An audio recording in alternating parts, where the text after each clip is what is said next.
Here is a visual representation of a liquidity pool.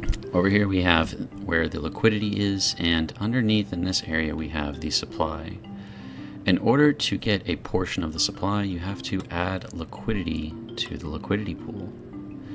Because there's no liquidity in there, the price is at its cheapest price point, which is wherever the top of the water is at. By adding liquidity, this holder was now able to get a portion of the supply, and they were able to get a large portion because the price is so cheap. However, in order for this person to make money, they need more people to purchase more of the supply. So as people begin to buy, they have to buy at a higher and higher price point in order to get portions of the supply. And now because the liquidity has gone even higher, the entry point will make it harder to get more of the supply because it costs more and you're getting less. So people tend to get less and less and less unless they have a lot of liquidity to throw in the first place of the supply as they add liquidity.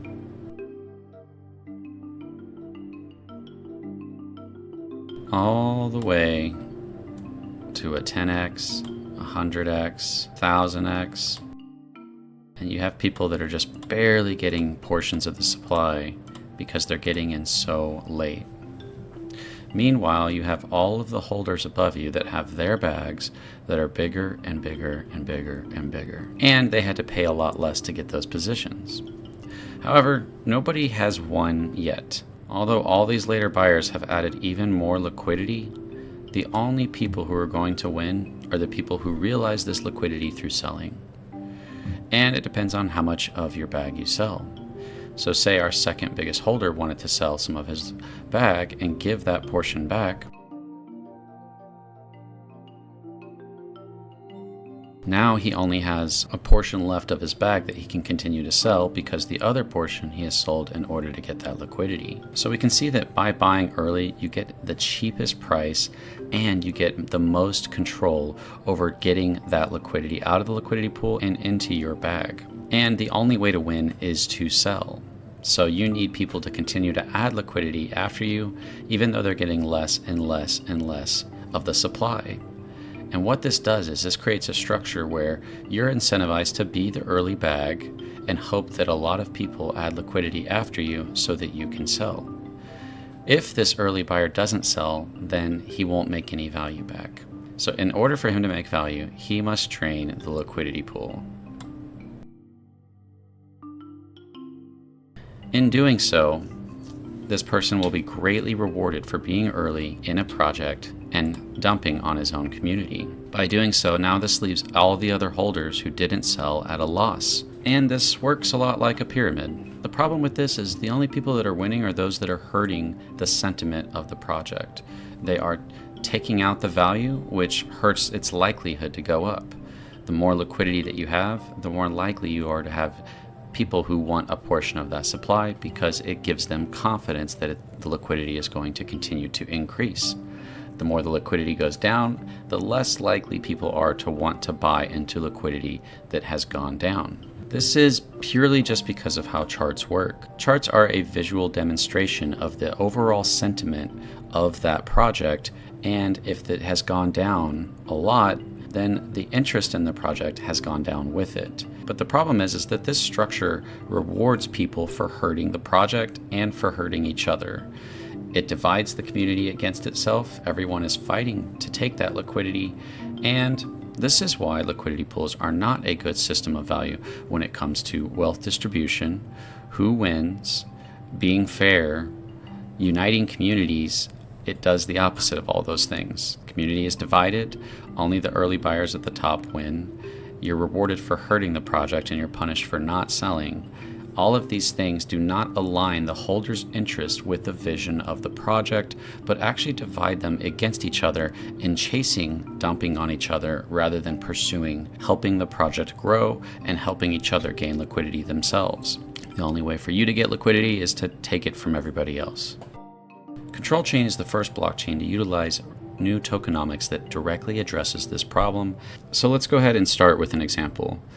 So let's say that you're holding a large bag Through the use of control chains, tokenomics, we can shift more value into the future into good incentives that incentivize our entire community to help the project grow. Would you rather sell and get this liquidity, or would you rather hold and get this liquidity? Well, obviously, the community and the sentiment would not be chasing potential value, but they would be chasing real value. By having greater real value in the future than you do in the liquidity pool, you can align your community with incentives to work together to grow the project.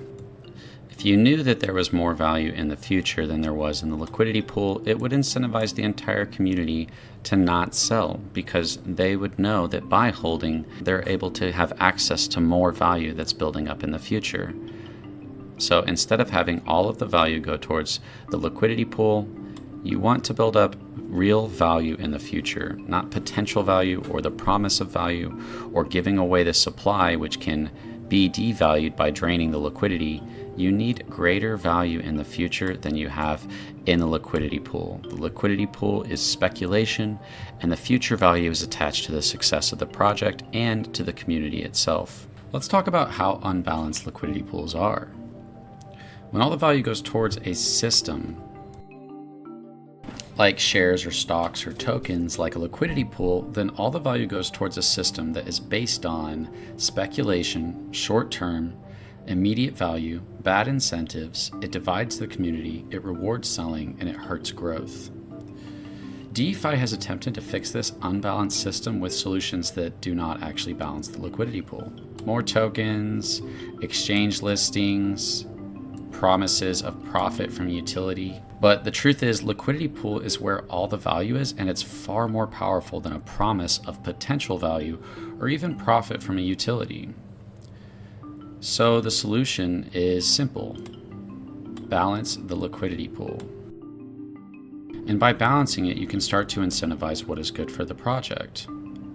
If you have some value in the future, then you are starting to balance those incentives. But what if you have the same value in the future as you do in the liquidity pool? Then as a holder, you can be equally as bullish about the future value as you can about the immediate value. And if sell-offs happen, then you can, as a holder, still be confident in the future value of the project, because there's more value in the future than there is in immediately selling. However, by having such significant value in the future, people are far more confident and much less likely to sell as compared to a promise of potential value.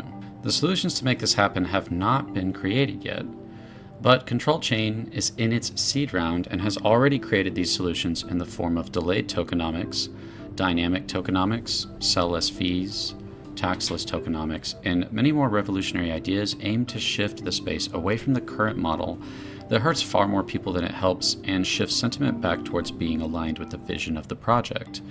Join the seed round at seed.controltoken.net today and be a part of the solution by helping balance DeFi to be a better system overall.